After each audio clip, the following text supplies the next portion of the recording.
Hi everyone, you're coming live here from Canggu, Tropical Nomad. We're a bit late today. The traffic and the shortcut took our man Tom out, though he made it somehow. We're going to interview Bruno, so you would have been seeing Bruno now, but Tom made it on time. So this is episode 409. It's all about, as you know, how do we bridge entrepreneurism and social impact. That's what SpeakuP is about. This is episode number 409. My name is Robert Ian Bonnick, the founder and the host. Also founder of RIB and Associates, which is growth strategist in Indonesia. What does that mean? It means that we kind of help international and domestic organizations in Indonesia become great. So tonight is all about, now it's an interesting title that I think maybe 10 people have said, what does it mean? And they're thinking about some kind of computer takeover of the world or something. So Sentian Innovation Works, right? So we're going to ask you in a minute, what does that mean? What is it about? But before we do that, so people, there's half the audience don't know you here, and I'm sure more than half online maybe don't know you either. So maybe just start with a couple of minutes to explain who is Tom Courly, how is he here today, and what does he stand for? And then we'll start. All right. Good evening, everybody. Thank you for joining us. Thank you for anticipating the traffic much better than I did. Hello, everybody online. So, all right, I'm going to give you the short version. My name's Tom. I'm a French-Austrian. Grew up in Cape Town, South Africa. Spent most of my life there, actually. And then reconverted myself back to Europe for a couple of years, before finding myself voluntarily in Bali during COVID, where I helped set up an impact investment company. And man, it's been such a ride. I mean, you've been following the story quite closely. I've been following your story quite closely. How did I get here? I got here on my ADV and exerting a huge amount of self-control on the shortcuts. You've got to get the entertainment out of it, otherwise you just completely lose your mind. Maybe we should take on the local government as a client and help them fix this mess, because this is definitely not sustainable. Impact, but for the wrong reasons. And yeah, my story is pretty simple. I've always felt like I needed to participate in making the world a better place, applying my passion and my intellect in those fields. And for me, problem solving and helping things move forward has always been a holistic thing. Spent a lot of time in advertising, left advertising because it wasn't holistic enough, moved into management consulting, and left management consulting because working with legacy companies was just not the right way for me. So I found myself in the entrepreneurial space where, well, you can make a lot of things happen there, but then you've also got to create that bridge between, like passion and reality, and yeah, learning and guiding at the same time. So I help people and people help me. And so far, it's been a very interesting journey. I think we managed to do a couple of good things in the last couple of years. So hopefully we can do a couple more going forwards. Look, I think for the people here, it's also good to spend a bit of time going backwards before we can go forwards. So you mentioned, the impact company that you helped set up, which is Bali Investment Club, for those of you who don't know. But a few weeks ago, even last week, we had another one, which obviously is the ICP, Disruptives Indonesia, which is another fantastic project. So tell us a little bit about, Bali Investment Club, what was the guiding initiator of that project, and give us a success story, because I know there are quite a few of them. Yeah, so the idea behind Bali Investment Club was to create, first of all, one of the, let's say, I'm not going to call it the first, but let's say one of the first true impact-focused investment vehicles in Bali. As you know very well, this island it's all a big property game, and that's where 95% of the business goes. We didn't really want to partake in that. We wanted to actually work with the country as a whole and help address social and environmental issues. For me, I really connected with that when I first came here in 2017, fell in love with the islands, but then was also exposed through my travels to the pollution And in my world, it's like, but how can you have such a beautiful place and just find litter in all corners of Indonesia? Like, I've been to some places they shouldn't be trash, but it was there. So how did it get there? How do we get rid of it? And how do we help, let's say, push a system where those things become less and less common? So, speaking of success stories, one of the portfolio companies of Bali Investment Club is called Recosystem, and they are a waste management company based in Jakarta, and they're on their way to become actually the biggest new age waste management company. They do we measure it in kilotons these days. Like every month, I don't know how many kilotons of waste they actually manage. So they work with collectors, they work with every single stakeholder in the supply chain, collect, sort, and then they'll resell to the correct recyclers so that trash doesn't find its way back down a river or the beach. That's been an amazing story to observe because of the speed at which the company's grown. It's outgrown all our other portfolio companies on their own rate. Other company from Bali, SpeakuP. It's like a Go Food, but using home cooks instead of restaurants. So it's a social commerce platform. You can find amazing food there, and that picked up during COVID, and they're actually doing really well on the island. We helped them to set up in Surabaya last year already. And now the company is continuing to grow. Robbery is another fantastic example, taking plastic waste, turning it into beautiful, trendy furniture. We helped them set up their factory in Surabaya last year, very special moment. And that's kind of been the mission of Bali Investment Club. It's really to look at the early stage companies across the country and to give them a leg up. So, strategic support, business development, and then, of course, access to funding. So we've been working with quite a few angel investors and institutions across Southeast Asia to get those companies the fuel they needed to really make the impact that they were seeking to do. And just to be, for those of you in the audience looking at the whole ecosystem, so remember you have the startups, you have the early stage. We're talking about early stage. Bali Investment Club's early stage. So now let's talk a little bit, as Bruno is here as well, what are the key, would you say, are the key directives of this, ICP Disruptives Hub here in Indonesia? And a success story. Well, the success story is that we got to the end of 2023.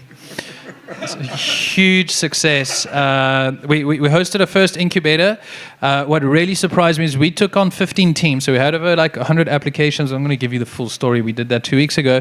But 100 applications, we selected 15, and we graduated 12. And in my world, that doesn't really happen. The attrition is usually way, way higher. So that was amazing to see all of these teams dedicated. It was pretty much like a split between Indonesian teams and expat teams, which was really, really welcome. Since then, we're looking at scaling things quite a bit. We've set our eyes on Jakarta, where there's a huge demand for what we're doing, looking at hosting a much larger accelerator in the next couple of weeks, working with high schools, university, launching the ICP Academy in the next couple of months. And then also venture building a couple of the projects. So for us, Web3 is going nowhere. Blockchain is not being uninvented. The big question is, how do we take this amazing new technology and apply it in a real world context? And I guess this is where Bruno has been amazing at manifesting. You've done a lot of work in Europe, also implementing blockchain technology. And for us, we're really here to kind of bring people on that journey. And it's like, listen, we don't have all of the answers, but we're going to walk through this journey with you, and we're going to develop use cases one at a time. One of the things which you may have picked up upon is that all these projects are inclusive, right? So all these projects are about how do we, again, the motto of Indonesia, many of you know it already, but maybe some of you do not, Bhinneka Tunggal Ika, united in diversity. So these projects, it isn't about, one person's better than the other. It's about leveraging the skills within the pool and creating opportunities and projects which uplift the whole, which is what I love about what you're doing with obviously Bruno, Emilio, all of the crew. So that is super important for me as well. So look, let's kind of move forward then, because people have got an idea about a little bit about Tom. We're going to get into a bit more of a personal backstory afterwards. But let's, I love the personal backstories, man, because everyone knows the other stuff already. Got to go deep. The gold is deep. The oil is deep, Tom. You know how it is, man. So, but let's get into this. So, Sentian Innovation Works. So, what is it? Number one, because people have asked me, what is it? I've given them an answer, but perhaps it's not the answer that you believe should be the answer. So, better to hear it from the horse's mouth. So, what is it? What is it aiming to do? And why is it important? So Sentian Innovation Works has been a dream of mine since 2018. I'll tell you the backstory to that one. So during my MBA year in 2018, we had a module was called Organizations, Learning and Values. Yeah, OLV, something like that, which is a module exactly about organizations, leadership, and values. So it's all about value-driven organization, value-driven leadership, and how to create organizations that really are fueled and run through those guiding principles. And one of the exercises was to write an essay about a company of your dreams that's anchored through values. So I spent a huge amount of time researching, going into psychology. I looked at like Freud, I looked at Adler, I looked at a whole bunch of these like 18th, 19th centuries masterminds to kind of delve into the deep and big questions, which is, like, what's the meaning of life? What connects all of us? What's the most important thing for human beings? What is that one thing that connects all of us? That's something that we always long for. An answer that came up with is the concept, I'll say it in German because that's the original coinage of the term, is called Gemeinschaftsgefühl. And in English, Gemeinschaftsgefühl translates to a sense of community, or more accurately, a feeling of community. And if you look at everything that you've done through your entire life, that is something that you've longed for and that you've actually worked towards since we're kids. We're trying to belong. We want to be in our cliques. We want to hang out with our friends. We style our hair a specific way to be accepted by other people. I don't style my hair at all, man. Yeah, you're one of those elevated people, but when you were a kid, I'm pretty sure you had some fancy haircut to look cool. I was busting the afro all over the place. Exactly. So the whole concept of Gemeinschaftsgefühl was that we want to belong and we want to feel like we belong to a community, and belonging to a community has two ways. It's what do we give to the community and what do we receive from the community. And from there, I kind of expanded on a broader concept, which is the idea of global citizenship, which is we all have our personal journeys, our personal agendas on what success means and growth and all of these things are, but we still want to feel somehow connected to what's around us, to society, to the environment, to our higher selves, to our whatever you want to call it. And so in the context of a business, I really like this idea of global citizenship, because you can really unpack that. And global citizenship is a concept behind, let's say, mindfulness. And it's mindfulness not of just others, but it's mindfulness of essentially everything that's outside your physical body, which is your environment and the societies. And that's where Sentian was born. So back to Sentian itself. Sentian is derived from the term sentience. And in the terminology that I chose to implement, it's the ability to feel and to perceive. And based on Eastern philosophies, sentience is something that everything in the material universe possesses. So vegans will say, no, sentient beings are only animals and stuff like this. Like, you're right. In my view, you're extremely short-minded, because plants are also sentient beings. Plants have feelings. They don't feel in the same way that animals do, but they definitely react to their environment. And then you can go even further in Eastern philosophy and say that non-organic elements have possess sentience, like rocks, water, things like this. Famous studies on crystallization of water through intent. Why does the water crystallize in a different way if it wasn't interacting with this environment, if it wasn't feeling this energy, this frequency? This is all science, by the way. And so for me, sentient just felt like the right word because it's attached to what I believe in, and it's attached to what Sentian is about. And it's a vehicle for positive change and for integrated change. So end of the story, Sentian Innovation Works. Sentian Innovation Works is an innovation consultancy that specializes in integrated growth solutions, usually for early stage to SMEs in terms of companies, but that's kind of the mindset that we sell. So we want to work with companies that understand that their operations have an impact on a bunch of levels: financial level, societal level, even intellectual level, environmental level of those. And then we look at their company through that holistic lens, and we say like, okay, cool, let's take your vision, let's take this framework, and let's develop a roadmap that's going to allow you to not just grow your business, but become a market leader in the how you run your business. So for us, the how is as important, if not more important, than the what you're trying to achieve. Wow. Yeah, you wanted to go scratch, so we went scratching. Well, you know, when they asked you what is it about, I didn't tell them that. You know, but just a couple of things to unpack. So one is the connectedness to Bali, Trihita Karana. So you're saying that, you know, it's about the connection, of us to our higher selves. Let's call it human to God. Us to our environment. Let's call that human to environment. And then obviously human to human, which I found interesting, right? So it embraces that. Also, what I'm hearing is that, so many people here know about a guy called Dr. John DeMartini.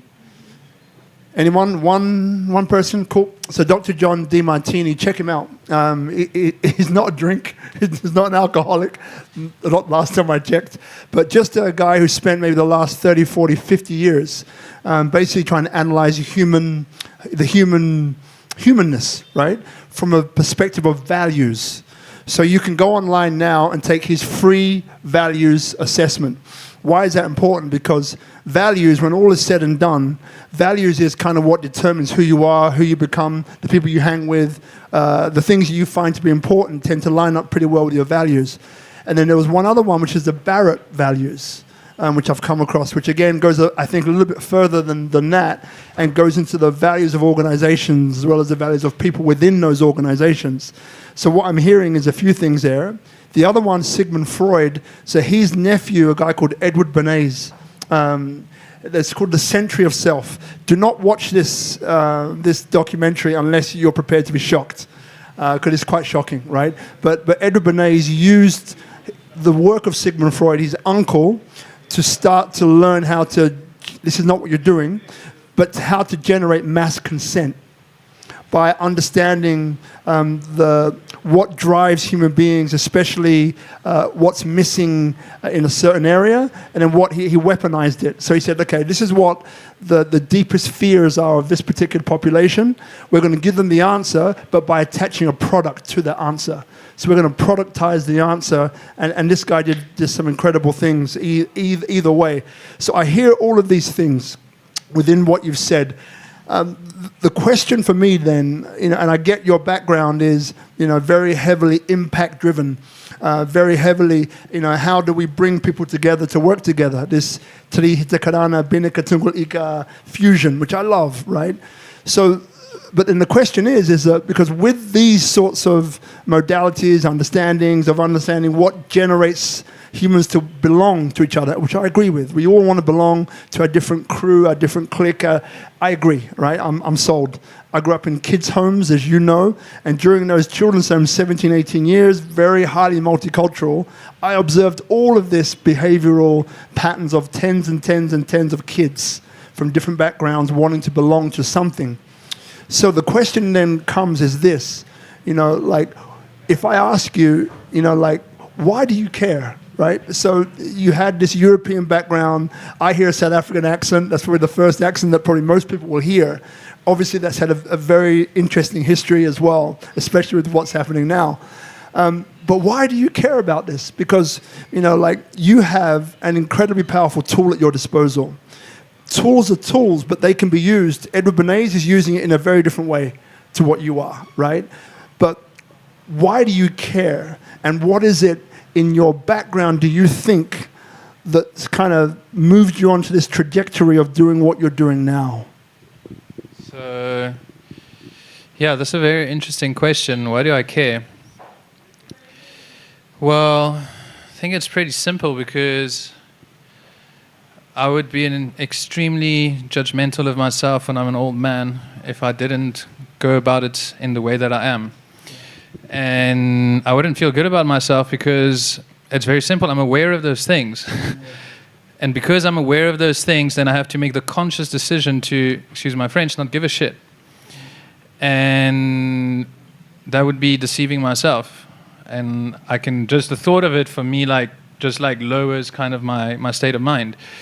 And it's pretty simple that, and it's been a big internal debacle because I ask myself that question, it's like, Tom, why do you care? You could just apply your intellect and just make as much cash as you can. Fuck the world. Excuse my French. Excuse Instagram. But screw the world. Just be a capitalist. You know how to do it. You're in advertising, man. Like, all of this behavioral economic stuff you're talking about, like, that's what I was taught. That's what I was paid to do for a very long time.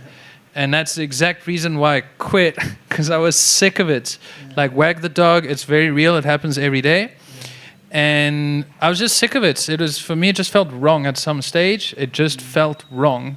So I decided to reinvest my energy in doing more good, kind of like lean completely the other way. This, I also realized, was not necessarily the healthiest thing for me. So I've been working on kind of finding that balance between taking care of myself, advancing on my own timeline, but elevating people along the way. And I feel that a lot of people that get caught in the rat race, they look at the ladder and they say, cool, I want to get to the top of the ladder at any cost. And then what they'll do as a result is every time they have an opportunity to push somebody down to elevate themselves, they'll do that. And for me, that's just basic. Cool, it works. Some people can do it. I'll judge it in this conversation and call that behavior completely basic. Everyone's free to do what they want to do. In my view, what makes me feel good, what makes me sleep better at night, and how I imagine myself on my deathbed is I want to get to the top of my own journey, but by bringing as many people along as I can. And when I engage with people and people come to me and they say, Tom, time I spent with you, whatever, you inspired me, you helped me unlock something, you helped me see something in a different way. That for me is the result of the outcome of having helped somebody to elevate themselves. And I feel that's one of the gifts that I've come with. So if you're aware of a gift that you have and you're not using it, then are you really serving yourself and are you really serving the world? For me, not really. Thank you, brother. I get it. So let's get into the application. So now you mentioned before that what companies, any company, right, who's forward thinking, but let's take this. So if we're looking at a small company, we're looking at a medium-sized company, we're looking at a very large company. So with a small company, as you understand business, you understand the startup ecosystem, even though you're more into early stage, how can, again, watching here, also people here, some might be in that very small business scenario right now, some might be in that middle kind of early stage, and some might be in that mature stage. So how could you apply what innovation, what it works, what it stands for within each of those segments? Yeah, Sentian Innovation Works. So basically something that I try to do is just explain the initial philosophy or the initial mindset, like the concept of like integrated development or integrated thinking.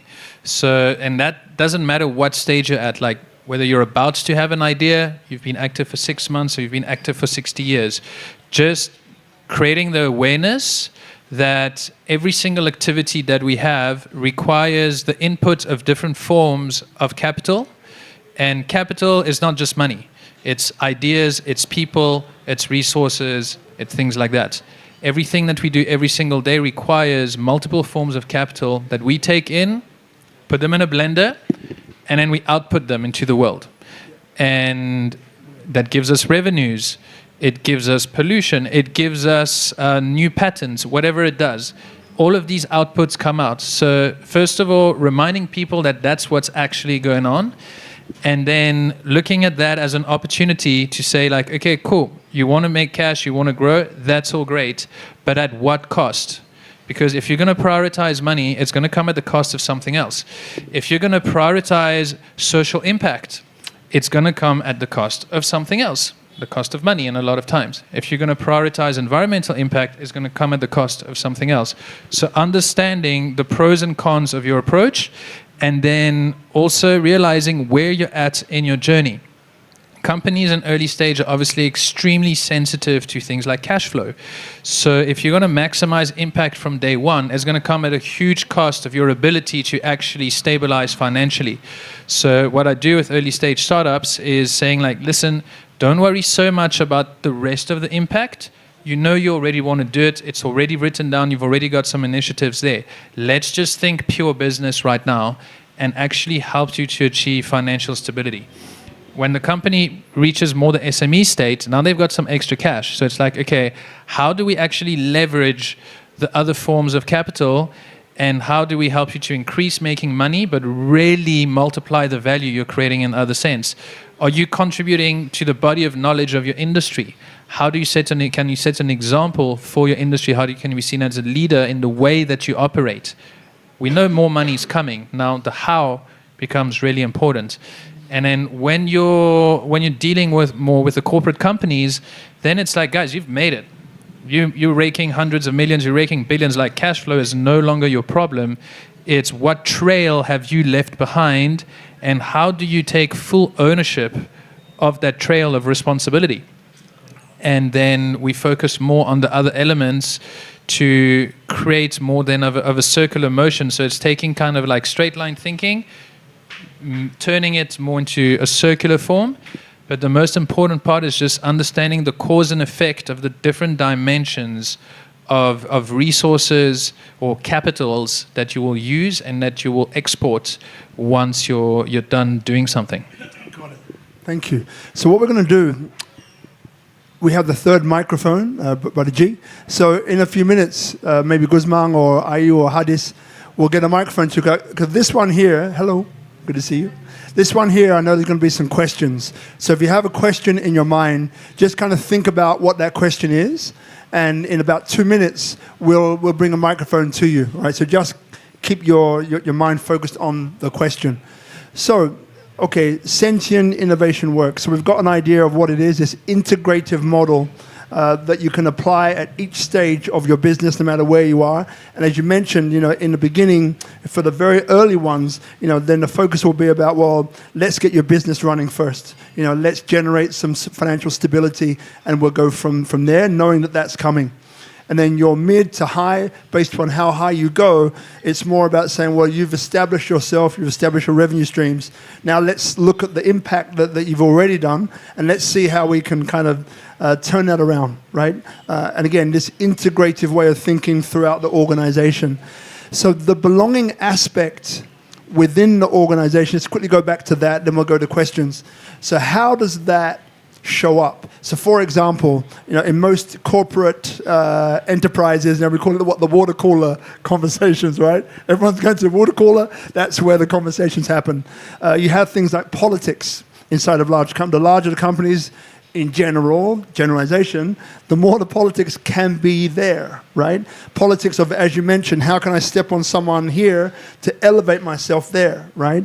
These sorts of kind of games which I guess can play around with this human conditioning of I've got to get mine, right, in the corporate world.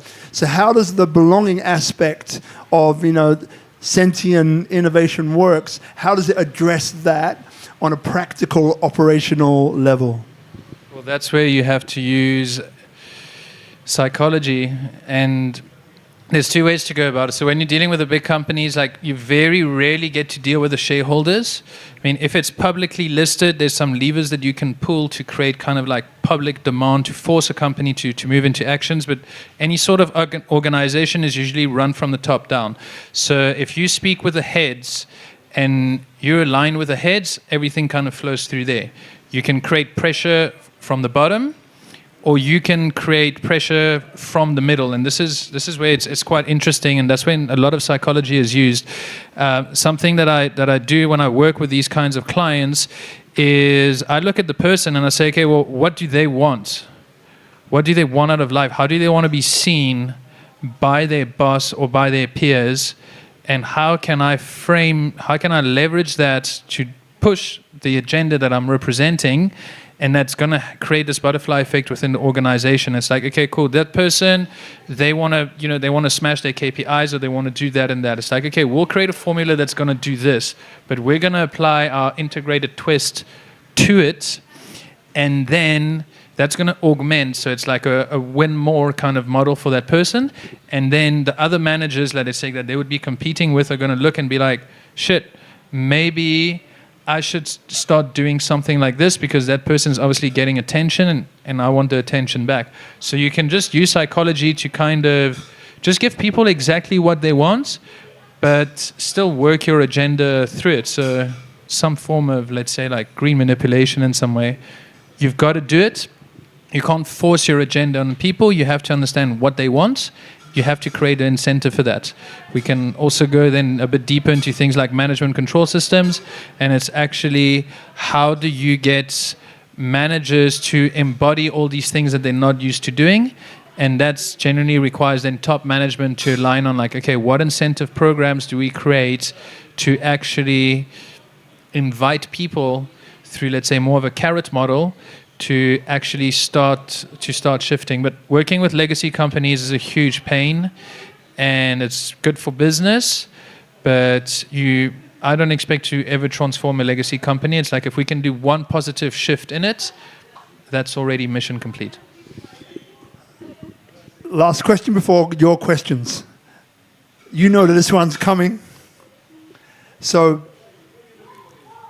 I think this is also one of the places that we connect. We have this awareness that for any thriving ecosystem, back to our friend Oki, for it to be evident, for it to have longevity, there's maybe 4 or 5 things that you need in close proximity. Availability of capital, availability of talent, availability of projects, availability of leadership. Then we added one, because we'd like to optimize things sometimes, is availability of friendly government support. So let's go to the government sector, because at the end of the day, you know, I've got an idea on, and maybe we all do, you know, on how we would like the world maybe to be or to become. And part of what you're doing is like helping organizations to learn about belonging, to learn about how to treat people in such a way that then they really want to fight for the bigger cause, as opposed to have their own individual ends and aims and so on to be consumed by them. So when it comes to business, you've mentioned a few things which have been very helpful. When it comes to legacy companies, you mentioned a few things there. It's like, I don't want to work with them, right? But when it comes to government, so government are part of this. You know, so what opportunities are there, and what challenges are there to bring this type of modality to government? So before you engage in anything with any form of government, you've got to be ready to walk a very long, slow, painful path, because they move extremely slowly, and for many reasons, for very good reasons, because governments are there to manage entire countries on a number of levels that we often don't even imagine.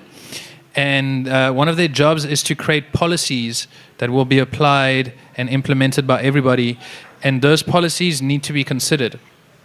So that's one side of working with governments. The second side is the human aspect. The government is not some fancy holy thing. It's just a bunch of people whose job is to tell the country what to do. Those people have feelings. They've got their own agenda, their own plans for growth, and that's when politics comes into play. It's when you work with government bodies, you work with ministers. We've had some conversations, through ICP with that, or even in the impact spaces. Every ministry, every person in the government, they have their own career path agenda. They have a bunch of strategic moves that they want to make to go up the ladder. And so you have to, let's say, acknowledge and respect the human agenda within governments, And then once again, it's like working with legacies. You've got to work with those people, understand what they're trying to get, find a way to enable them. Then and then the final element from the government side of things is most of them don't know what to do. They're not higher educated than us, they're not smarter than us. A lot of people in government I've met are really dumb, but somehow they're there. So a lot of people just don't know what to do. So what do? They look out for solutions. And where do they look? They look at entrepreneurs. And they try to say like, oh, there's a trend picking up there. Okay, there's something good there. Or lots of people are doing that. Maybe we should consider it. So for me, something that I found that helps kind of like sway that space is cool. Keep ties with government. Keep engaging with them and stuff. It's good that they know who you are and what you're doing. But rather guide them by pushing progress on the entrepreneurial side, because then at some point they have to respond to it. And when they're looking for an idea, when they have their meeting, oh, what's on the agenda for 2024? What should we do? Someone in the room will be like, oh, well, I saw on Instagram, and that's literally how it happens. I saw on Instagram that, oh, waste management is becoming really popular. Okay, we should pass a new law. Sometimes it's as dumb as that. So if you're driving that agenda, you help fuel a decision on that level. So you've really got to kind of think outside the box in the way that you want to work with governments and help them to shift in the way that we'd all like them to shift. Thank you. Questions? So, yes, two to start with. So where is it? Yep, we can start with Carol. It's okay because the microphone's in your hand. So just while we get the camera in your direction. So questions here will be on camera. So if you don't want to be on camera, maybe save your question till later or ask someone else to ask your question for you. So, and give us a minute with these microphones. Remember to point the microphone at you, not this. Never be heard, so just point it at your mouth. Okay.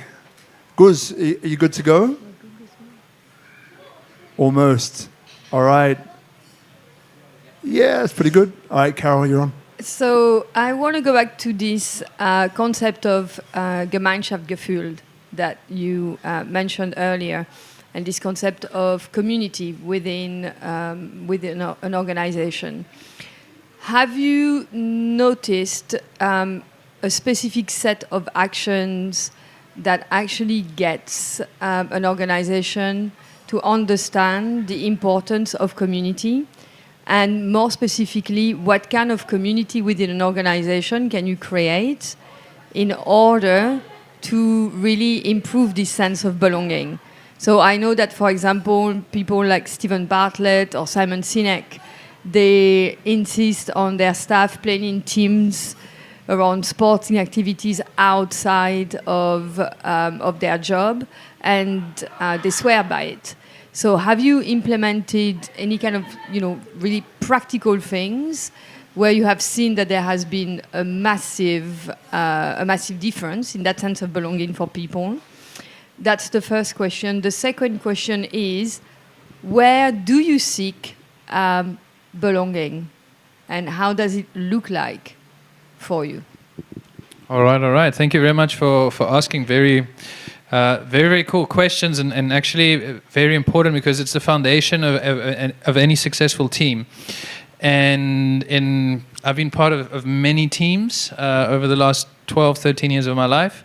I've been team member and I've been team leader, and I've been in projects that have worked, projects that have failed, and all the projects that have worked, thing that was in common is that we had a very strong identity from day one, and we had a very strong identity in the sense of that we had a culture code, and we established what values we were going to operate under.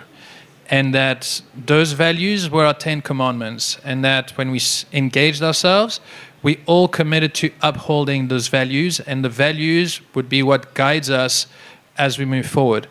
And values are a very subjective thing, and values can be interpreted in many ways. So single-worded values are usually quite dangerous because all of us will interpret, if I give you like a value of, let's say, love or community, we're all going to interpret it in a different way. So if we use that term, we have to unpack it. What does community mean to us? Following on that, so the culture code is one of the most important documents in any organization that I've worked with. in my MBA year, we did that. I enforced that on the team from day one. I was like, listen, guys, we're not doing anything else besides culture code. And they were like, Tom, a whole bunch of A types in the team. It's like, guys, I don't care. We're doing culture code. We spent 2 days screaming at each other until we had a culture code. We're the only team to do it. We ended up being the best team in 3 years. And most of us are still very good friends a couple of years later. And that document saved us from implosion and explosion so many times. So that is a very powerful document, and communicating it. So once it's drafting it, it has to be as a reminder.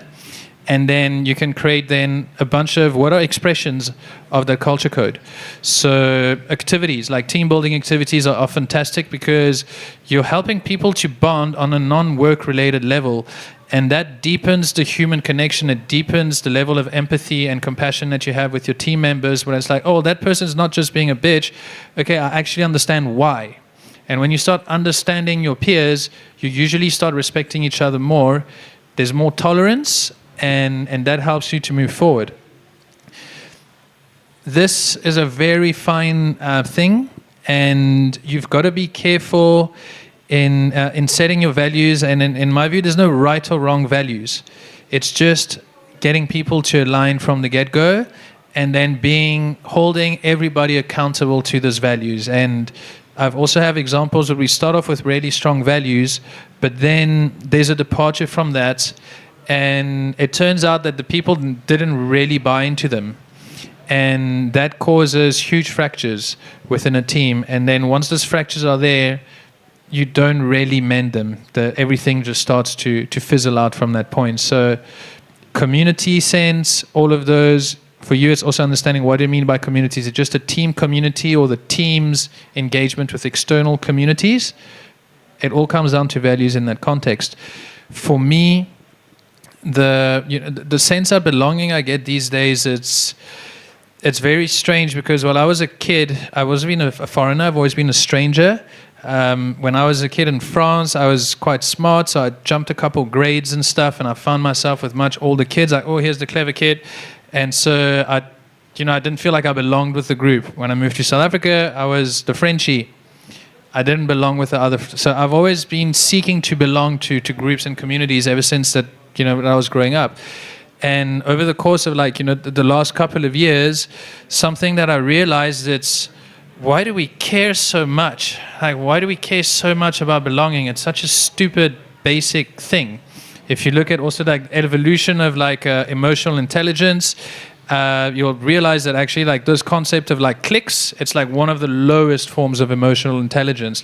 You go up ranks. And then when you reach somebody like Archman Desmond Tutu from South Africa, he just preaches, guys, let's just be. Screw Christians, screw Muslims, screw whites, screw black people. It doesn't matter. Just stop all of these things and just be. And it's almost such a scary thing because, what does being mean? And that's been a field that I've been exploring in my own life for the last while, and just be like, Tom, just be, and that's enough. Cool. Yes, you're different. Yes, you're the same. If you analyze yourself, you will find 1,000 things that make you different to everyone around you and 1,000 things that make you the same. So maybe just stop doing that and just start being and expressing yourself and how you are, and maybe finding ways to be less judgmental of yourself. Understanding, in my view, it's understanding what does my future self look like? Who do I want to be? How do I want to feel when I'm older? How can that help guide my current decisions? And then how do I give myself some slack along the way? So these days, the concept of belonging is more belonging to my true self. Yeah, thank you. It's beautiful. I mean, what I'm hearing is that belonging to your values, and also in belonging there is part on the be, and there is the longing. So the longing to be, which makes sense. Thank you. Right, so we pass on to Avina. Yeah, so just over here goes. So while we're transferring that, just also want to add, so recently you mentioned about the MBA. Did this really interesting event with Swiss German University. So they're the first international university in Indonesia to offer an MBA, right? And so last week they were here, yeah, very interesting. It's like a hybrid MBA. So there's part of it is online, but there's another aspect to it as well, which you get to meet up in person in Bali, because they're from Jakarta, to meet up in Bali as a group and communicate that way and kind of hang out, get to know each other. But also what I really appreciate is that, they are in the ear as they go, as you know, in the CEOs, with the CEOs and some of the founders of the biggest, some of the most successful companies in Indonesia as well. So they're really getting up close and personal with either you have a spectator, you have a participant. You want to get your advice from the participants, not the spectators. The rules are different. And so I've been hanging out with them a lot. Esther and Dr. Subowo, incredible people. So if you're interested in that, MBA in Bali, SGU, Swiss German University, definitely check them out. Next question. Vina, over to you. Wonderful. Yeah. Thank you, Rob. So congratulations on your exciting new project, Tom.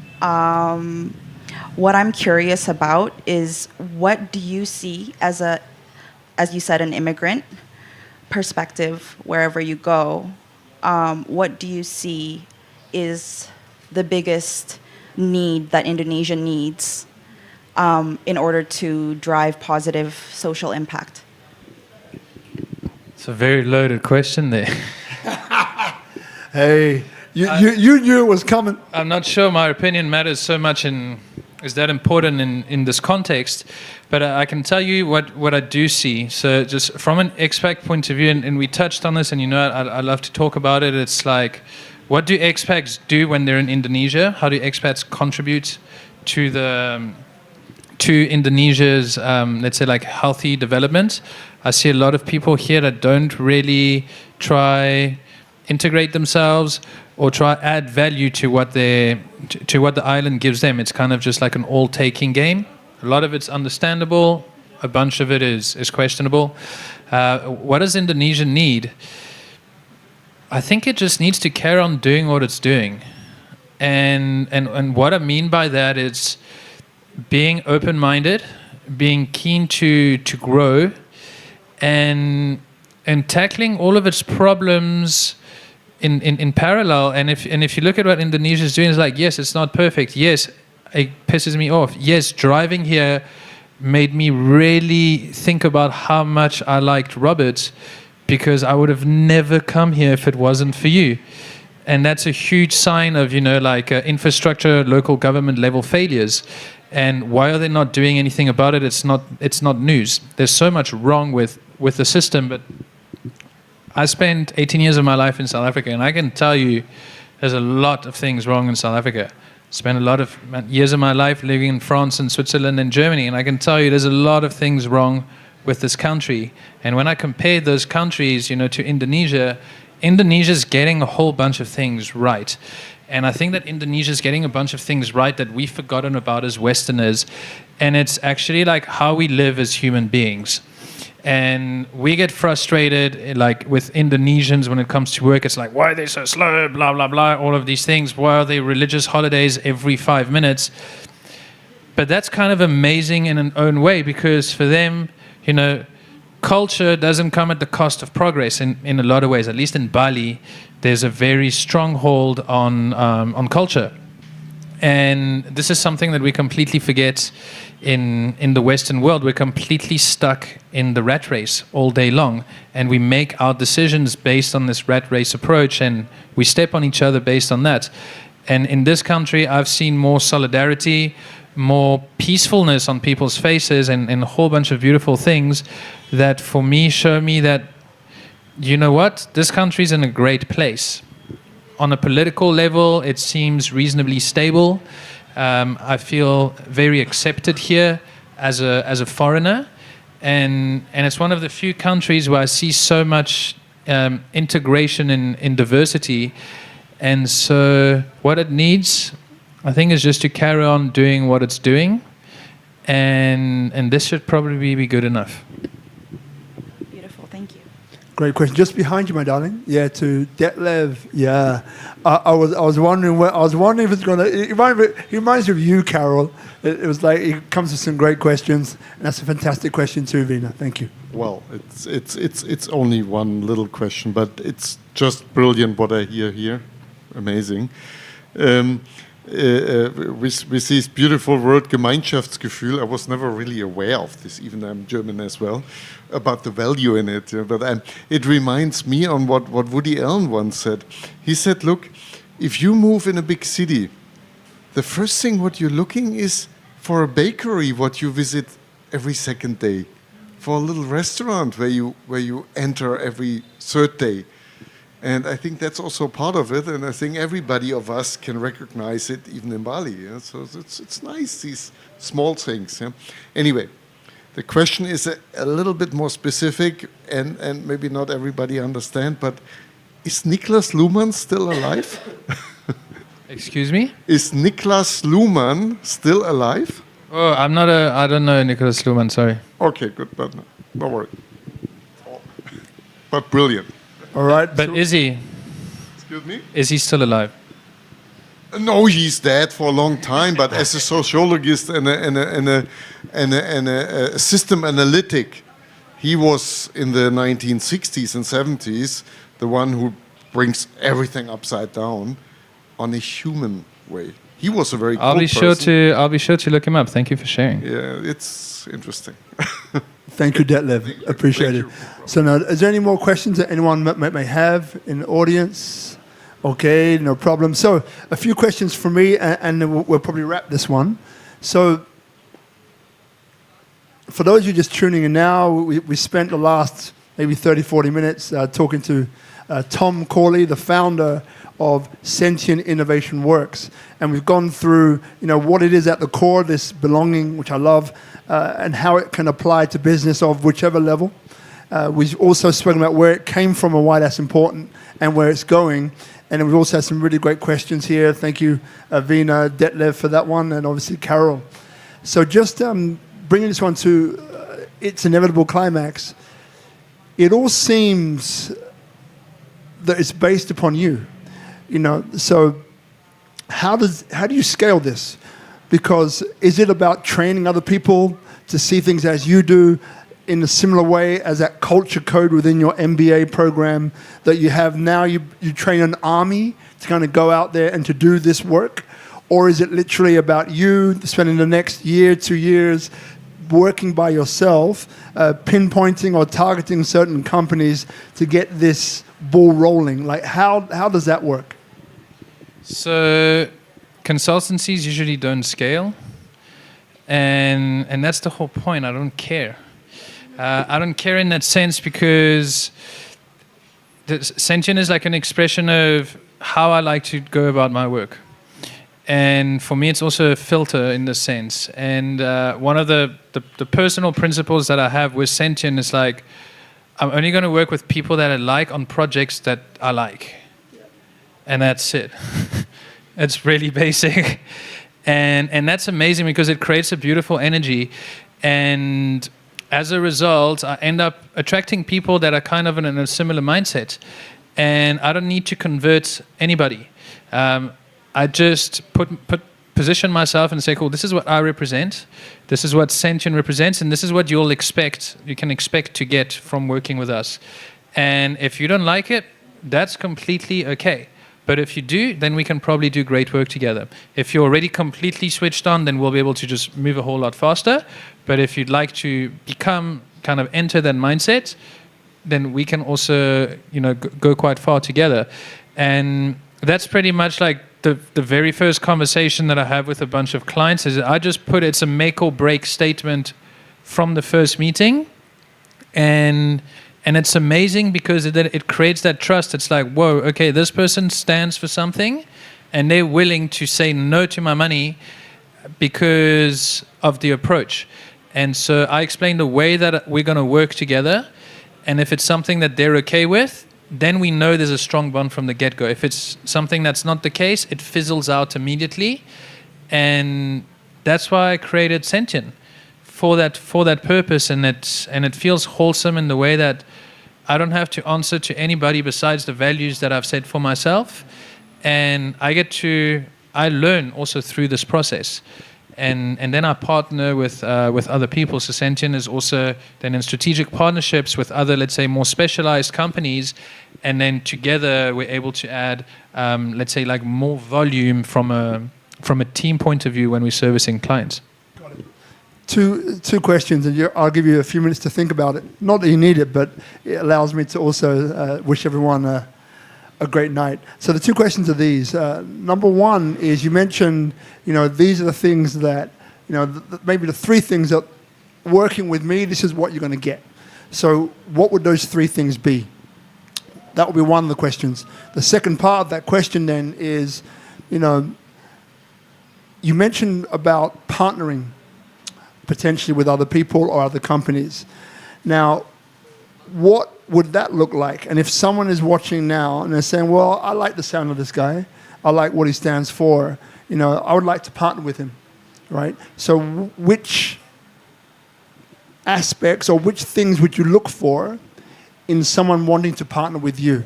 So two questions. One, if someone is watching now and they want to partner with you, how do you do that? What's the framework, or what are you looking for, if anything? Then number two is for people that maybe will look at saying, well, I'd like to work with Tom and Sentian, what are these three things? If there are three, there might be less, there might be more, but let's say three for the sake of argument. What are the three things that they would expect in working with you? You got about a minute and a half to think about it. So everyone here, this is episode number 409, Speak Up Monday, Destination Indonesia. And what it's about is about showing people in Indonesia as well, but those foreigners or expats looking from outside, looking in to get a good primary or secondary reference as to the people, the projects, both Indonesian and foreigner, which are here in Indonesia, and what they're doing from the point of view of entrepreneurism and social impact. So these are the two legs or the two pillars that it stands on, in addition to people inspire people and unity and diversity. Okay, so that's what you've been watching. We're here every Monday at Tropical Nomad. Feel free to come and join the studio audience. It's free. You can just come and join. And each week, we advertise what we're doing on both Instagram, Facebook. You can check out the YouTube library as well. So that gives you a good understanding of what's coming up. Anything else? Yes. So our technical partner, very good friends, Tropical Nomad. Tonight we have Guzman, we have Hadis somewhere over there, and Sister Ayu. Thank you so much. And again, thank you to the audience who have come here tonight. Great to see you, some new faces and some regular faces. This is always really good. And that's the whole point. You come because each week the topic draws in, through magnetism, the type of people interested in that topic. So quite often you can come to meet other like-minded people, and that's the advantage of coming in person as opposed to watching it online. So, Tom, I just want to thank you as well, mate. It's taken us about 3 years to work this one out. 3 years in the making. But we got there in the end. We got to have a good chat, so thanks. Yeah, and it's really good to get under the bonnet and kind of get to see what you've been working on. And, I kind of know how you think in certain areas, but it's good to go a bit deeper, to probe a bit deeper, to get to know you a little bit more. So those final two questions, again, spraying it to you. Those final two questions were, if people were looking to work with you, what are those three things that they can expect? And then number two was, if someone's looking to partner with you, what is it that you're looking for, if any, and how can they contribute to what you're doing?